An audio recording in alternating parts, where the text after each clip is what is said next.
Okay, so I'm going to tell you how to get to WriteAbout through Google Classroom, um, because there are certain different posts that I would like your child to post on, so so that it just will take them straight to the post.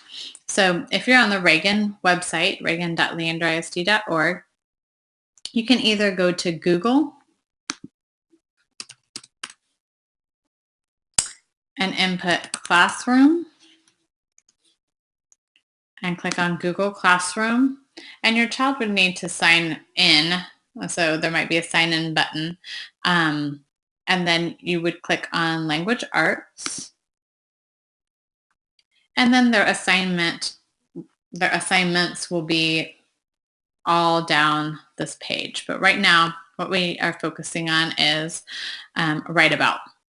So right here, it would take you straight to the blog post that I would like for them to post on. So when I click on it, it takes me here, and it says sign in up at the top. So I would need to sign in order to write about. So I'm going to sign in.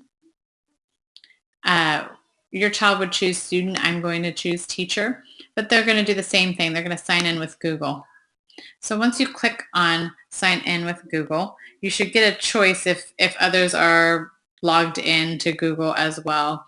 You would get to log in and choose the one that you want, or you might just have to log in using their Google Drive login, which is in their daily folder. So mine automatically signed in because I've been signed in before. And as you can see, I'm not on the page that I needed to be. So if I needed to, I can just go back and click again, and it should take me straight there, and I'm already logged in. So what they have to do, there's a description of what they're supposed to write about. So this is kind of like the writing prompt. And so here it says for them to watch a YouTube video, which we watched in class. But then it talks about the character Billy Miller, who started second grade. So it gives them a connection. But what they're supposed to do, what your child is supposed to write about, is they're supposed to introduce themselves and tell what it was like to start school in their new grade. So they're kind of like having a conversation or starting a conversation.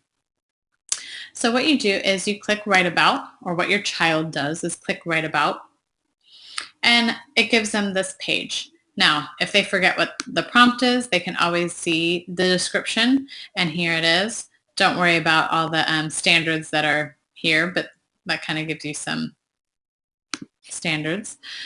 Click first through fourth, and then here they write their blog. Hi, my name is Deanna Perkins, and I teach second grade at Reagan Elementary. They don't have to give any locating information if you do not want to. I completely understand that. But just tell a little bit about themselves. I'm 7 years old, like Billy Miller is. Tell their favorite food, what they like to do, and then they tell about how they felt going into second grade. Once they're finished, they can record themselves reading it. This is good for all those younger kids, or kids who might not be on level to read others' writing at this point, and that way they also practice. Your child can also practice reading what they wrote and making sure it makes sense. After they record it, they post it as public. And that's very important because I don't want it private to just me, because that's not the point of a blog.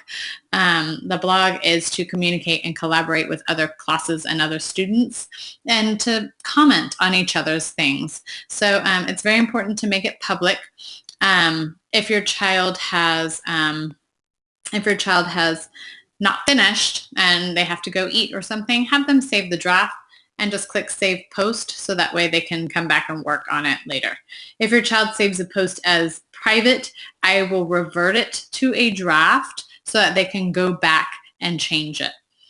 So that is pretty much it. And then make sure that when you go back here, Your child needs to, when they're finished, they click here and mark as done. It won't show up on mine because I have the teacher stream, but there's a button that says mark as done.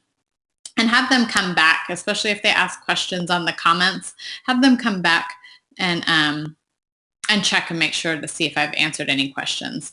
But you can always message me on Class Messenger if you have any questions. And I hope that made it a little bit easier. Thanks a lot.